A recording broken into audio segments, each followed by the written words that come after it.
Experience Karen Hunter in a completely different way.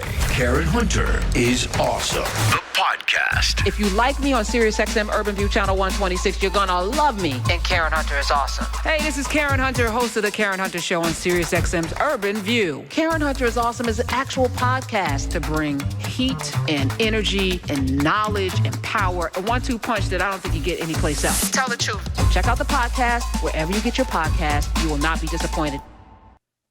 Oh my goodness! All right, let me go to Linda in Pennsylvania. Linda, hi, in Pennsylvania. Welcome. Hi, Karen. How are you? I'm blessed and highly favored. I'm blessed and highly flavored. Okay, I like that. Is that blasphemous? I don't know. Okay.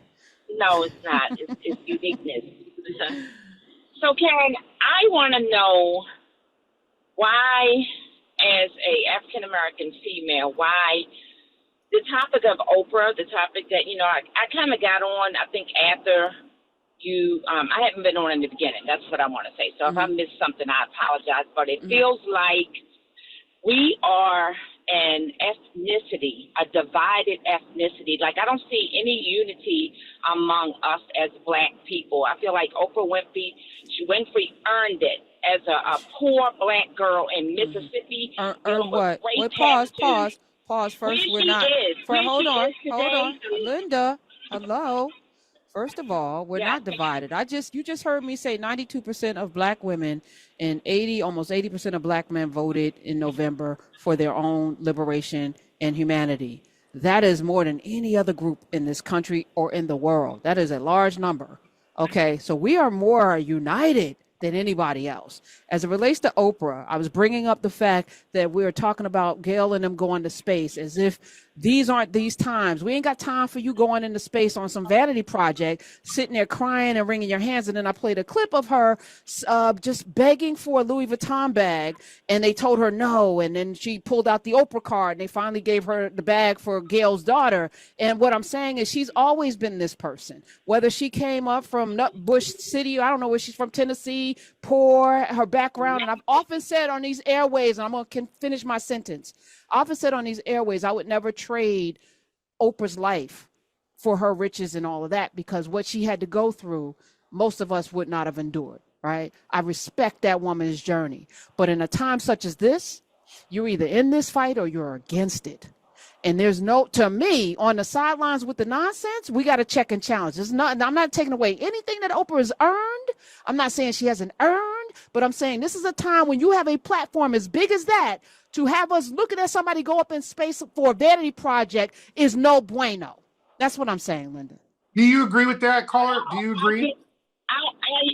I support Oprah in supporting her friend with doing something that she wanted to do for her friend. I support that, and I'm never going. I experience.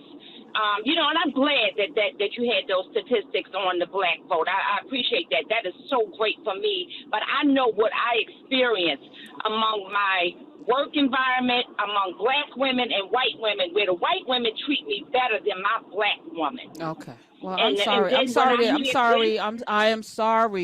Linda, that's your experience, but that's not the norm.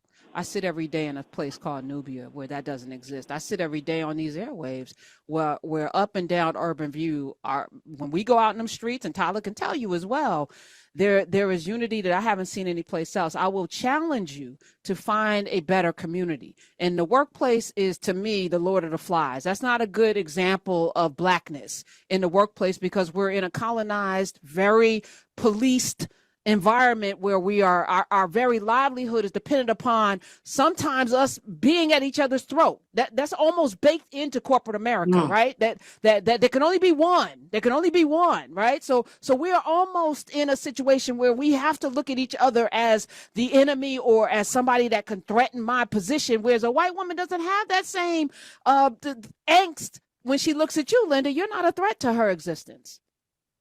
But I think I am, and so when I say to my Black girlfriend, all right, we can't. We're it's like you, but you think that you are, but I'm telling you that what you think, your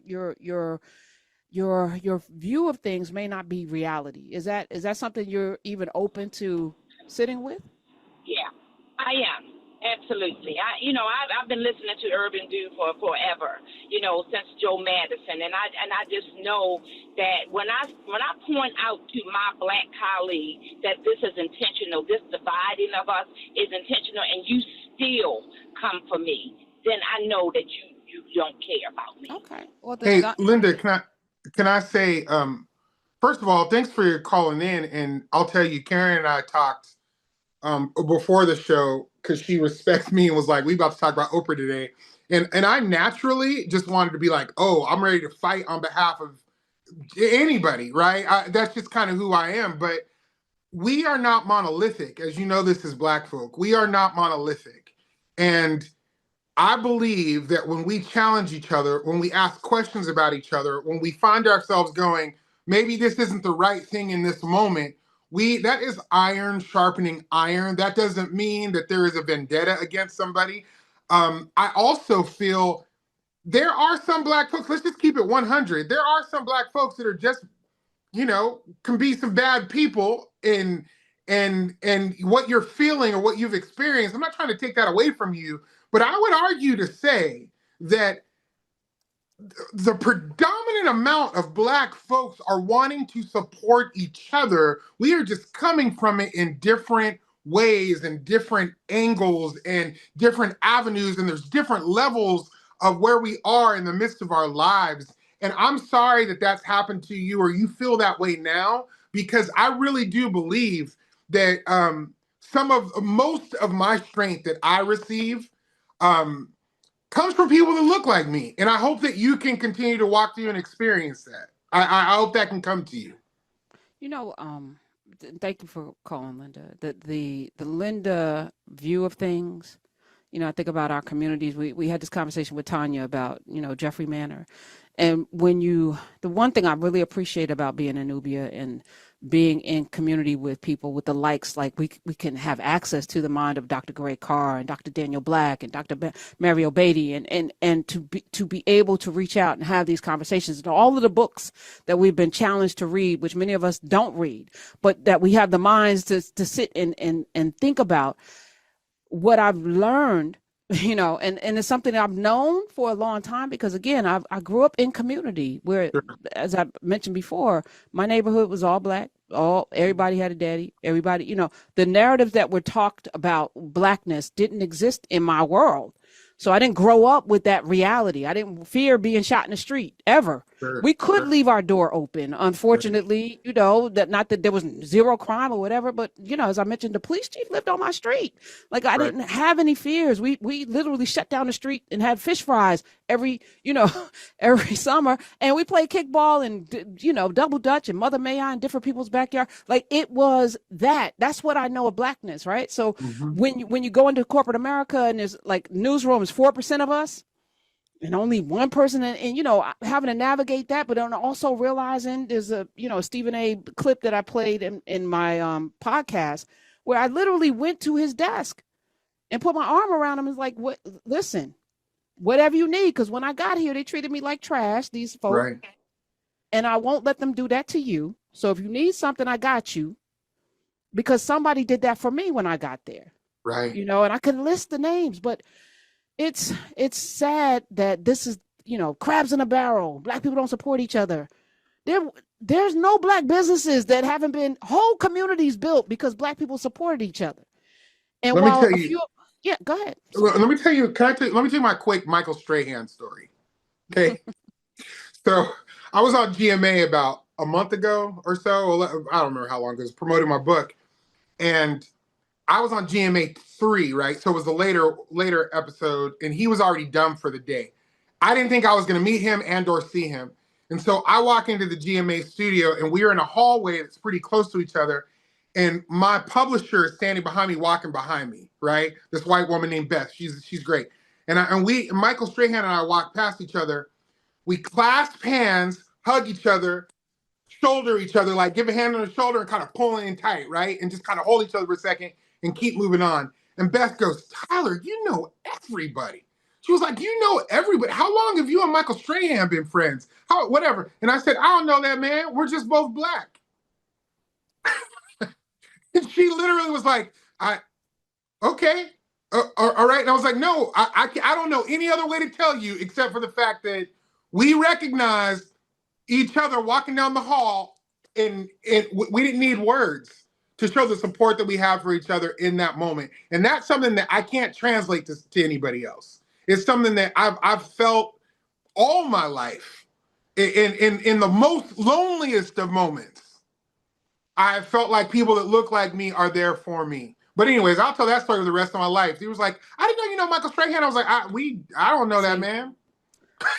Let's talk a little bit about your blackness when we come back, because a lot of people sometimes will hit me, you know, Tyler's girlfriend, you know, they'll say some things, and I'm like, you know, we have to navigate these spaces in a way that should never disqualify somebody, you know, from the work, which is the truth, telling the truth every day. It's not an easy thing, and as we do this, I have to remind myself often that when you tell the truth, most people won't hear it. It is frustrating, but history will tell you most people who tell the truth end up taking hemlock, doing, you know, people not liking them, you know, having it or worse, you know, because it is hard for people to digest. The fantasy feels so much better, but the truth makes you have to do something, and most of us do not want to do something. We rather complain. But now you have a responsibility once you hear it. This ain't a popularity contest. 866-801-8255. And anybody that didn't hear the first 30 minutes of the show and wants to come in and talk about why are we talking about Oprah should hang up the phone, because you're not equipped to have the conversation because you don't know what we're talking about. I'm going to take one more call. West in Virginia wants to agree with Linda. Y'all are wearing me out today. How you doing, Karen? I would be better if people like actually cared enough to want to present a narrative that would actually lead us to freedom. So I'm going to ask you, before you agree with Linda, how is what you're saying today going to free us? It's going to free us because it's the truth. Is it your truth or is it the truth? I would say it may depend on where you work, what area, what demographic you work at. All right. So tell us your background. Where do you work? What do you do? Well, I'm not going to give all that because I know some coworkers. You can say what industry. I'm in retail. I'm in. Yeah. Okay. I work in the government. Okay. For the government. All right. Mm-hmm. From the DMV. Mm-hmm. So I will say this. I agree with Linda to a point with my race, with my coworkers. I'm not going to say all, but I've worked in the private sector with white people. And let me be honest, there's some snakes. So I'm not going to say all white people helped me out. But this is my experiences working in the private sector with white people. They've shown me how to, get promoted. Oh, you want to do this? Mm-hmm. If you want this job, this is what you need to do, A, B, and C. Okay? And then when I started working for the government, let me be honest, when I first started working for the government. Wes, I don't really care about your experience working for the government and your bad experience with Black people, because all of that's by design too. So here's my challenge to everybody who wants to call it with a story about some Black people doing them dirty on their job. Are you participating or are you not doing it? Because let me just be honest, I didn't have a whole lot of people as well helping me do whatever, but I made a commitment that I was going to be that. I did have some great mentors at my job at the Daily News, and I made me want to be a good mentor. But if I'm being honest, I was always a good mentor. And I think it's important that you be the thing that you want to see instead of complaining about the thing you don't see. So is that a challenge you can take up? The challenge has already been completed. So I've had someone try to get me fired. That one of my coworkers that I work very with personal. Right now, we're having a very much larger conversation. This is but let me tell you what I did for him. So if there's something that he needs help with, I'll help him out. He went for an interview today. what did I say? Good luck. I hope you get the job. So what you're saying to me, I'm doing that. Good. I'm trying to lead by example. Okay, good. Then that's what we should be doing. And I'm sorry, I know you want to get your grievance off, but it really doesn't free us at all. I'm not saying your experience is wrong. That's your experience. You're entitled to it. Is your truth. But we're having a much larger conversation. We're in crisis right now, globally. And if you're a United States citizen, all of this stuff could go away. Experience Karen Hunter in a completely different way. Karen Hunter is awesome. The podcast. If you like me on SiriusXM Urban View Channel 126, you're gonna love me. And Karen Hunter is awesome. Hey, this is Karen Hunter, host of the Karen Hunter Show on SiriusXM's Urban View. Karen Hunter is awesome is an actual podcast to bring heat and energy and knowledge and power. A 1-2 punch that I don't think you get anyplace else. Tell the truth. Check out the podcast wherever you get your podcast. You will not be disappointed.